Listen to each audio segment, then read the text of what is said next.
Balcanes, en Rumania, enterrado desde hace siglos en suelo consagrado, aprisionado por cadenas de plata y por la tierra. El vampiro urde siniestras conspiraciones. Boris Dragonasi es utilizado por los servicios secretos rusos como el humano intermediario del vampiro. Dragosani está deseoso de explorar la insondable maldad del vampiro, y éste le enseñará las horribles artes de la nigromancia, otorgándole la capacidad de arrancar todos los secretos de la mente y el cuerpo de los muertos. En su afán por conseguir el dominio del mundo, el nigromante encontrará un único obstáculo: Harry Keogh, el que habla con los muertos, que trabaja para los servicios secretos ingleses y cuyo poder reside en hacer que los difuntos se comuniquen con los vivos. El enfrentamiento entre ambos necromantes será violento y sobrecogedor, pero para proteger a Harry, los muertos harán cualquier cosa, incluso se levantarán de sus tumbas. El que habla con los muertos. Prólogo. El hotel, a pocos minutos de Wittenham, era grande y bastante conocido, también ostentoso, por no decir de un lujo extravagante. Y no era exactamente lo que parecía ser. La última planta estaba ocupada en su totalidad por una sociedad internacional de empresarios, y esto era todo lo que la dirección del hotel sabía de dicha sociedad. Los ocupantes de esa área desconocida tenían su propio ascensor y su escalera privada en la parte posterior del edificio, aislada del hotel propiamente dicho. Incluso tenían su propia escalera de incendios. En efecto, ellos es la única identidad que, dadas las circunstancias, podemos otorgarles. Eran los propietarios del piso superior, y por consiguiente estaban excluidos del área de influencia y de operaciones del establecimiento. Claro que si se miraba el edificio desde el exterior, muy pocos sospecharían que no fuera en su totalidad lo que pretendía ser. Y esta era precisamente la impresión que ellos querían transmitir. En cuanto a los empresarios internacionales, fueran lo que fuesen esas criaturas, ellos no pertenecían a esa especie. De hecho, eran funcionarios del Estado, o para decirlo con más propiedad, eran una dependencia gubernamental. El gobierno los mantenía de la misma manera que un árbol alimenta una planta parásita, pero sus raíces eran independientes, y puesto que era un parásito muy pequeño, su presencia pasaba inadvertida para el gran árbol, como sucede con muchos proyectos experimentales de cierto porvenir. Su financiación no era prioritaria, se solventaba con el dinero de bolsillo. El mantenimiento de sus oficinas, por tanto, estaba muy lejos de ocupar un lugar prioritario en las partidas de gastos de los presupuestos del Estado, aunque, de cualquier modo, era inevitable. A diferencia de lo que sucede con otros proyectos, la naturaleza de éste exigía que pasara inadvertido. Su descubrimiento no traería más que problemas, sería considerado con desconfianza y provocaría burlas, y hasta es probable que fuera recibido con una total incredulidad, incluso hostilidad.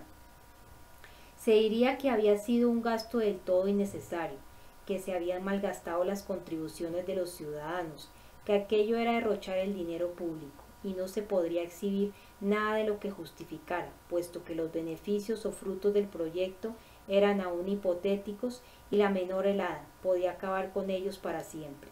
Los mismos principios se aplican a todas las organizaciones o servicios de este tipo. Tienen que ser consideradas eficaces sin perder, aunque resulte paradójico, su anonimato, su manto de invisibilidad. Por lo tanto, poner al descubierto una organización de esta clase significa acabar con ella. Otra manera de matar un híbrido semejante sería arrancarlo de raíz y negar que haya existido, o esperar a que alguna agencia exterior lo desarraigara, y entonces no volver a plantarlo. Algo así había ocurrido hacía 3 días. Habían roto uno de los zarcillos más importantes, cuya función principal había sido unir la planta trepadora al árbol que la alojaba, procurándole así estabilidad. Para decirlo de un modo breve, el director de la división había sufrido un ataque cardíaco y había muerto cuando se dirigía a su casa. Hacía años que sufría el corazón, de modo que esto no era nada extraño, pero luego sucedió algo que arrojó una luz diferente sobre el hecho.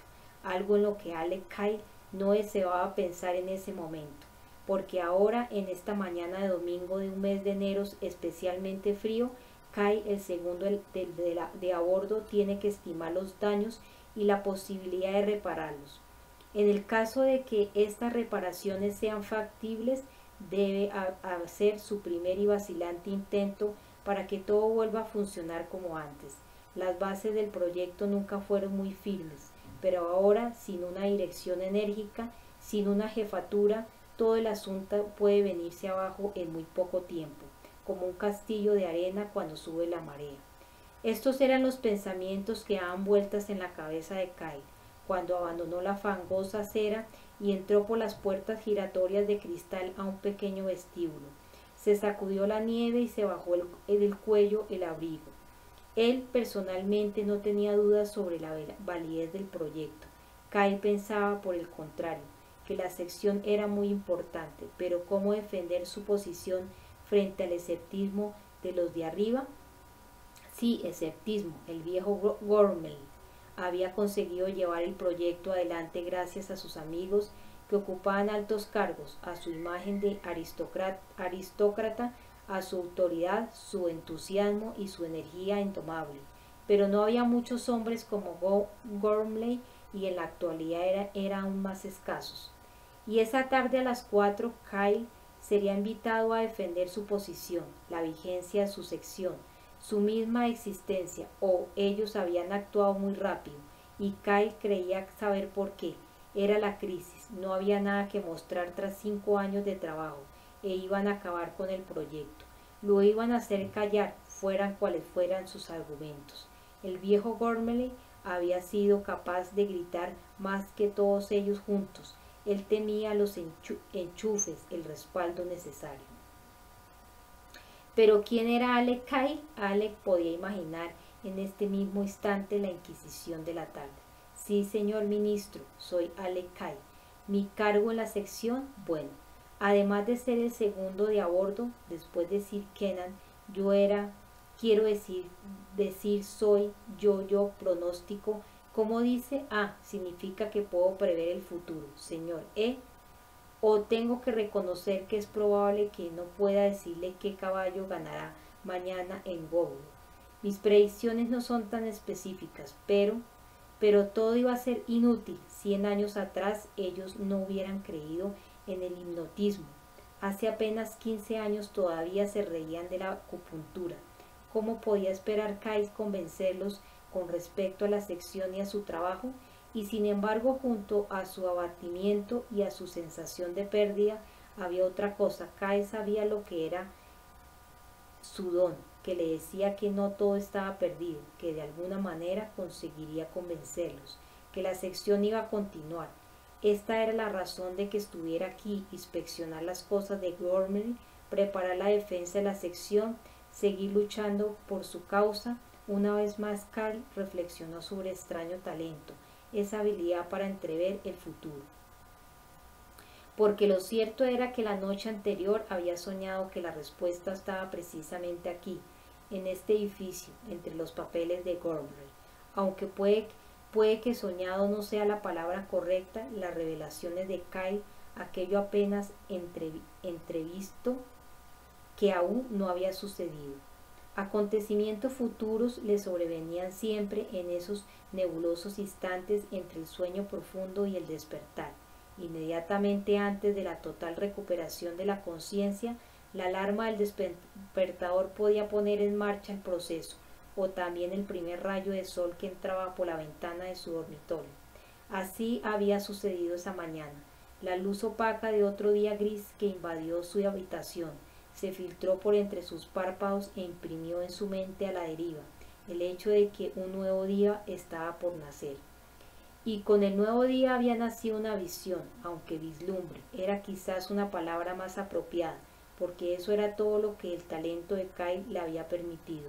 Él sabía que siempre era así, y también que solo sucedía durante un instante y luego desaparecía para siempre. Por eso se había concentrado en aquella imagen fugaz y la había absorbido. No podía arriesgarse a perder nada. Todo lo que había visto de esta manera más tarde había resultado ser de vital importancia. En esta ocasión se había visto sentado a la mesa de Kenan Gorman inspeccionando sus papeles uno por uno. El cajón superior de la derecha estaba abierto. Los papeles y las carpetas que había sobre la mesa provenían de allí. El gran archivo de Gormley continuaba cerrado. Sus 3 llaves estaban en la mesa, donde las había dejado Kay. Cada una de las llaves abría un pequeño cajón en el archivo y cada uno de los cajones tenía su propia cerradura de combinación. Kay conocía las combinaciones, pero no se había molestado en abrir el archivo. No, lo que él buscaba estaba allí mismo, en los documentos que habían estado guardados en el cajón de la mesa. Kay había visto entonces a su imagen cómo galvanizaba al darse cuenta de ello, que se detenía bruscamente cuando llegaba a determinada carpeta. Era una carpeta amarilla, y esto significaba que pertenecía a un miembro futuro de la organización, alguien que ya estaba en los libros, alguien en quien Gorman había puesto sus ojos avisores, un individuo que tal vez poseyera verdadero talento. En el instante en que se le había ocurrido esto, Kay se adelantó hacia sí mismo, hacia su imagen sentada, y entonces, como siempre de una manera inesperada, su alter ego en el escritorio había levantado la cabeza, lo había mirado y había alzado la carpeta para que él pudiera ver el nombre escrito en la cubierta, Harry Kell. Eso era todo. En ese instante Kay se había despertado. En cuanto al significado de aquello, quién sabe cuál era, Kay había renunciado hacía tiempo a intentar predecir el significado de aquellas visiones. Solo sabía que lo tenía. En todo caso, si se podía decir que algo lo había traído hoy a este lugar, ese algo era el breve y aún inexplicable sueño que había tenido antes de despertar. Todavía era muy temprano y Kay había conseguido adelantarse por unos minutos al intenso tráfico de las horas punta en Londres. Durante la próxima hora o tal vez durante más tiempo, las calles serían un caos, pero aquí reinaba la proverbial calma de las tumbas. Los demás empleados administrativos, 3 incluida la mecanógrafa, tenían 2 días de asueto en honor al muerto, de modo que las oficinas de arriba estarían desiertas. Kay había apretado el botón para llamar al ascensor, que ahora abría sus puertas. Entró y cuando las puertas se cerraron, sacó su pase y lo introdujo en la ranura del ascensor. El ascensor dio un salto, pero no subió. Las puertas se abrieron y se cerraron nuevamente tras un largo momento de espera. Kay frunció el entrecejo, miró el carné y maldijo para sus adentros. ¿Había caducado el día anterior? Normalmente Gorman habría renovado en el ordenador de la sección. Ahora tendría que hacerlo él mismo. Por fortuna llevaba consigo la tarjeta de Gormley, junto con los demás efectos que utilizaba en la oficina. Consiguió que el ascensor subiera hasta el último piso con el pase del fallecido director de la sección y mediante el mismo procedimiento pudo entrar en la oficina principal. Dentro del silencio era casi ensordecedor. El lugar, situado muy alto por encima del nivel de la calle, con suelos insonorizados para no dejar pasar los ruidos del hotel y con ventanas de oscuros cristales dobles, parecía estar construido en una especie de vacío. Daba la sensación de que si no escuchaba ese silencio durante largo rato, le sería difícil respirar. Esta sensación era particularmente intensa en el despacho de Gormley, donde alguien se había preocupado de bajar las persianas, pero éstas se habían trabado en mitad de la ventana, y ahora las bandas de luz que penetraban por los cristales teñidos de verde hacían que todo el despacho pareciera decorado con rayas líquidas, submarinas. Esto convertía el recinto antes tan familiar en un lugar extraño, ajeno, y de repente fue muy raro e irreal que el viejo no estuviera allí. Antes de entrar, Kay permaneció durante unos momentos en el vano de la puerta, contemplando el despacho. Después la cerró a sus espaldas y se dirigió al centro de la habitación. Varios escáneres ocultos lo habían estudiado y identificado, tanto en las oficinas exteriores como aquí, pero un monitor de control situado en la pared vecina a la mesa de Gorman no se dio por satisfecho. Comenzó a emitir un sonido corto y agudo, y sobre su pantalla apareció impreso el siguiente mensaje: Sir Kenan Gormin no puede atenderlo en este momento. Esta es una zona de seguridad. Por favor, identifíquese con su tono de voz habitual o abandone de inmediato el lugar. Si no se identifica o se marcha, las puertas y ventanas se cerrarán automáticamente después de un último plazo de 10 segundos. Repito, esta es una zona de seguridad. Kai experimentó un irracional sentimiento de hostilidad hacia la fría y reflexiva máquina, y en un gesto malévolo no le respondió y se limitó a esperar. Después de 3 segundos, el mensaje anterior se borró de la pantalla y la máquina imprimió: comienza el plazo de 10 segundos. 10, 9, 8, 7, 6. Alec Kyle, dijo Kyle de mala gana, pues no quería quedarse encerrado en la habitación. La máquina reconoció su voz, interrumpió la cuenta y comenzó una nueva rutina. Buenos días, señor Kyle. Sir Gormin no puede. Ya lo sé, dijo Kyle. Gormin está muerto. Se adelantó hasta el teclado del monitor e introdujo la contraseña que anulaba el mecanismo de seguridad. La réplica de la máquina fue: no olvide restablecer la alarma antes de marcharse. Después de lo cual se desconectó. Kyle se sentó a la mesa. Qué mundo más raro, pensó, y qué organización tan peculiar, robots y románticos, la superciencia y lo sobrenatural, telemetría y telepatía, cálculos de probabilidad informatizados y precognición, aparatos científicos y fantasmas. Metió la mano en el bolsillo para buscar los cigarrillos y en el encendedor, y sacó también las llaves del archivo de Gormin. Sin pensarlo, las dejó en una esquina de la mesa. Luego se quedó contemplándolas durante un momento. Reproducían una estructura, la estructura de la visión del futuro que había tenido esta mañana. Muy bien, partamos de aquí. Probó a abrir los cajones de la mesa, estaban cerrados. Cogió la agenda de Gormin que guardaba en el bolsillo interior de su abrigo y buscó la contraseña. Era ábrete sésamo. Kai, sin poder contener una risita, escribió ábrete sésamo en el teclado de la mesa e intentó otra vez abrir los cajones. El primer cajón de la derecha se abrió de inmediato. Dentro había carpetas, documentos, papeles escritos. Ahora viene lo divertido, pensó Kai. Sacó los papeles y los puso sobre la mesa. Dejó el cajón abierto otra vez su visión y comenzó a estudiar los documentos. Una vez inspeccionados los dejó de nuevo en el cajón. Kai sabía que su talento ya no debería sorprenderlo, pero aún lo hacía, y dio un involuntario respingo cuando llegó a la carpeta amarilla. El nombre que había en la cubierta era, claro está, Harry Keo. Harry Keo, ese nombre, sin contar el sueño, solo había aparecido antes en una ocasión en un juego de PES, percepción extrasensorial, que él solía jugar con Kenan Gormin. En cuanto a la carpeta, no la había visto en su vida consciente, en todo caso, pero se quedó mirándola fijamente, tal como lo había hecho en el sueño, y en el sueño había abierto la carpeta solo para sí mismo. Ahora ese recuerdo lo condujo a realizar un acto distinto. Sostuvo la carpeta en dirección a la habitación vacía, aunque se sentía un poco tonto. No comprendía por qué hacía aquello, pero al mismo tiempo sentía que una extraña energía penetraba por su piel, como si la diera a leer a un fantasma de su propio y reciente pasado. Y así como el recuerdo había desencadenado una acción, esta provocó ahora otra cosa, algo que era ajeno a todas las experiencias anteriores de Alec Kyle, a todos sus conocimientos. Dios mío, aparatos científicos y fantasmas. Hasta hacía apenas un instante la habitación había estado agradablemente templada.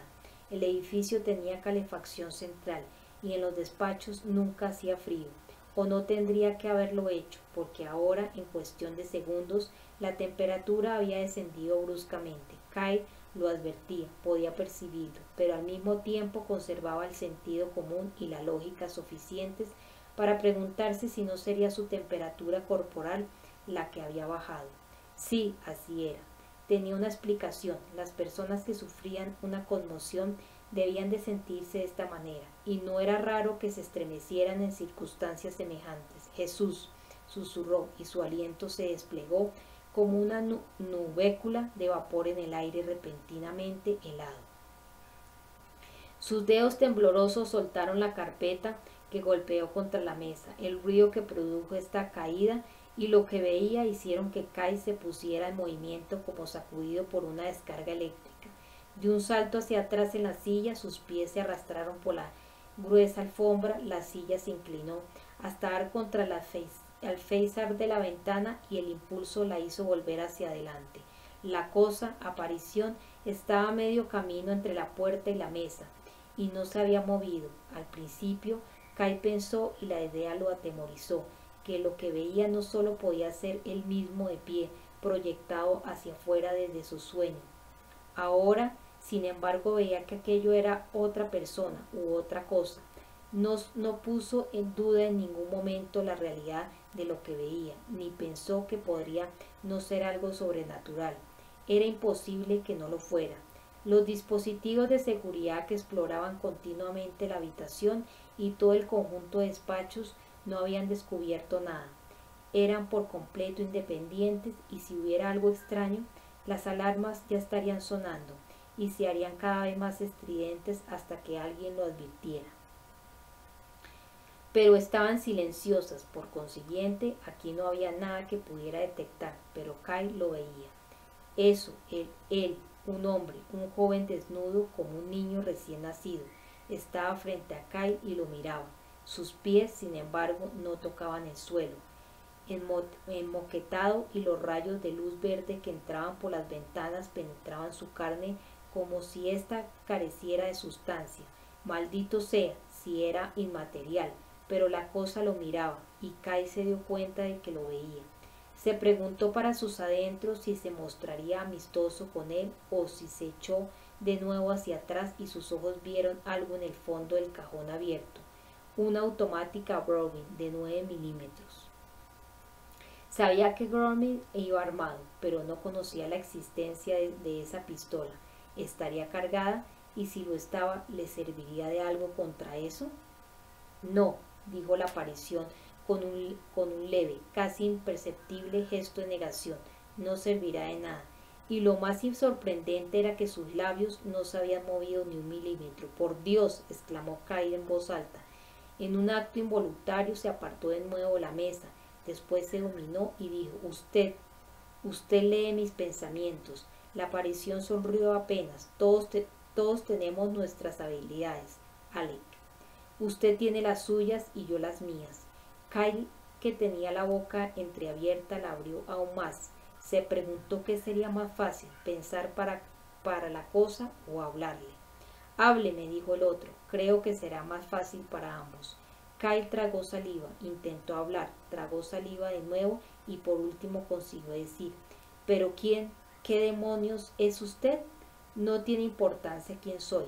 Si la tiene, qué he sido y qué seré. Ahora escúcheme. Tengo mucho que contarle y todo es bastante importante. Llevará tiempo, horas tal vez. ¿Necesita algo antes de que comience? Kai miró directo a lo que quiera que fuese. Lo miró fijo, apartó luego la vista y lo miró de reojo.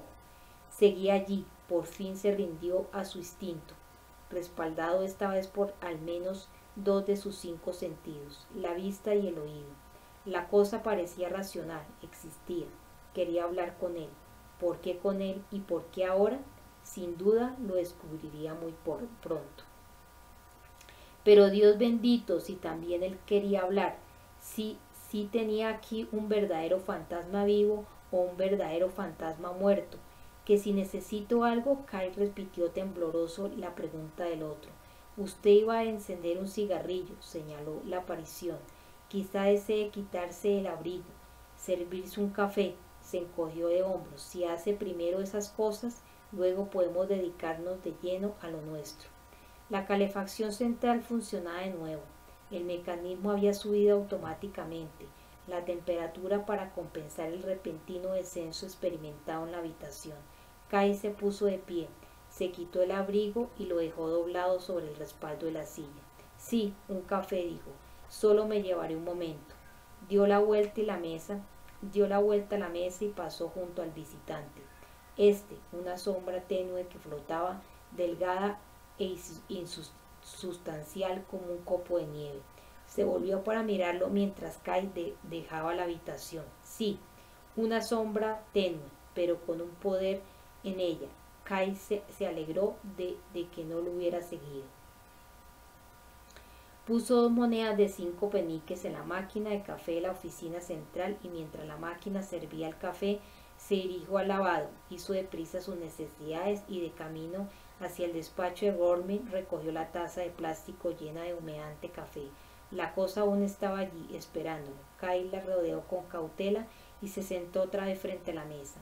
Mientras se encendía un cigarrillo, miró con más atención a su visitante. Lo estudió hasta en sus menores detalles. Era algo que tenía que dejar grabado en su mente. Si se tenía en cuenta que sus pies no estaban firmemente apoyados en el suelo, debía medir 1,78 m y si su carne fuera real y no una niebla lechosa, eso o él pesaría unos 57 kilos. Todo en él era vagamente luminoso, como si brillara con una tenue luz interior. De modo que Kai no podía estar seguro con respecto a sus colores. El pelo, espeso y despeinado, parecía rubio. Unas marcas leves, irregulares, que tenían los pómulos y en la frente podían ser pecas.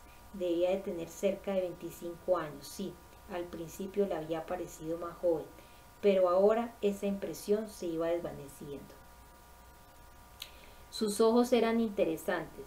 Miraban a Kai, pero también miraban a través de él como si Kai fuera el fantasma y no al contrario. Eran azules, de ese azul casi incoloro que siempre parece artificial y hace que uno piense que quien los posee lleva lentillas.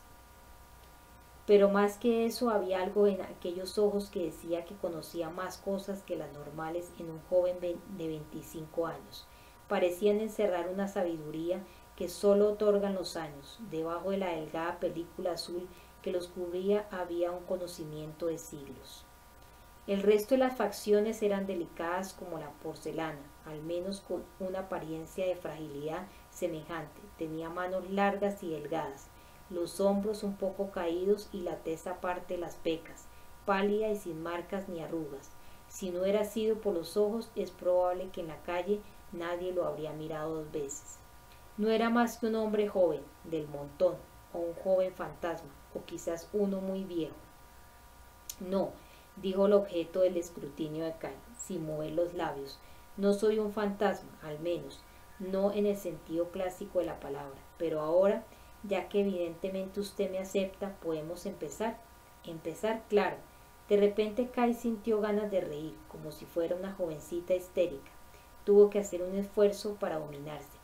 ¿Está seguro de que está listo? Sí, adelante. Pero, ¿puedo grabar esto? Para la posteridad o lo que sea. Aquí hay un magnetófono y yo. La máquina no me oirá, dijo el otro, al tiempo que negó con la cabeza. Lo siento, pero estoy hablando solo con usted. Le hablo directamente. Pensé que lo había comprendido, pero puede tomar notas si quiere. Sí, notas. Kai buscó en los cajones de la mesa y encontró papel y un lápiz. Muy bien, ya estoy preparado. El otro hizo un gesto de asentimiento. La historia que voy a contarle es extraña, pero usted, que trabaja en un lugar como este, no debería parecerle increíble. Si me cree, después tendrá que hacer muchas cosas. La verdad de lo que voy a relatarle será entonces evidente. En cuanto a las dudas que puede tener con respecto al futuro de su sección, olvídese de ellas. Continuará con su trabajo y este será día a día más importante. Gorman era el director, pero está muerto, y ahora usted será el jefe, al menos por un tiempo, y le aseguro que no lo hará muy bien. Por otra parte, no se ha perdido nada de lo que Gorman sabía. De hecho, se ha ganado mucho. En cuanto a la oposición, han sufrido pérdidas, o al menos están por sufrirlas, de las que acaso nunca podrán recuperarse. Kai escuchaba la aparición con los ojos cada vez más abiertos, muy erguido en su silla. El maldita sea, estaba enterado de la existencia de la sección, conocía a Gorman, sabía la oposición, que era el nombre que daban en la sección a una organización similar de los rusos, ¿Y qué era lo que decía sobre las severas pérdidas sufridas por estos? Kai no estaba enterado de nada, de dónde obtenía este ser su información y cuánto sabía en realidad. Sé más de lo que usted puede imaginarse, dijo el otro con una sonrisa, y lo que no sé lo puedo averiguar. Puedo averiguar prácticamente todo. Mire, dijo Kai a la defensiva, no dudo de lo que me dice, ni siquiera dudo en mi cordura. A decir verdad, es solo lo que estoy tratando de adaptarme a esta situación y comprendo, lo interrumpió el otro, pero le suplico que si puede, se adapte mientras hablamos. Puede en lo que voy a contarle las zonas temporales se superpongan literalmente, de manera que también tendrá necesidad de adaptarse a eso, pero trataré de mantener la cronología del modo más lineal como sea posible. Lo importante es la información y sus secuencias.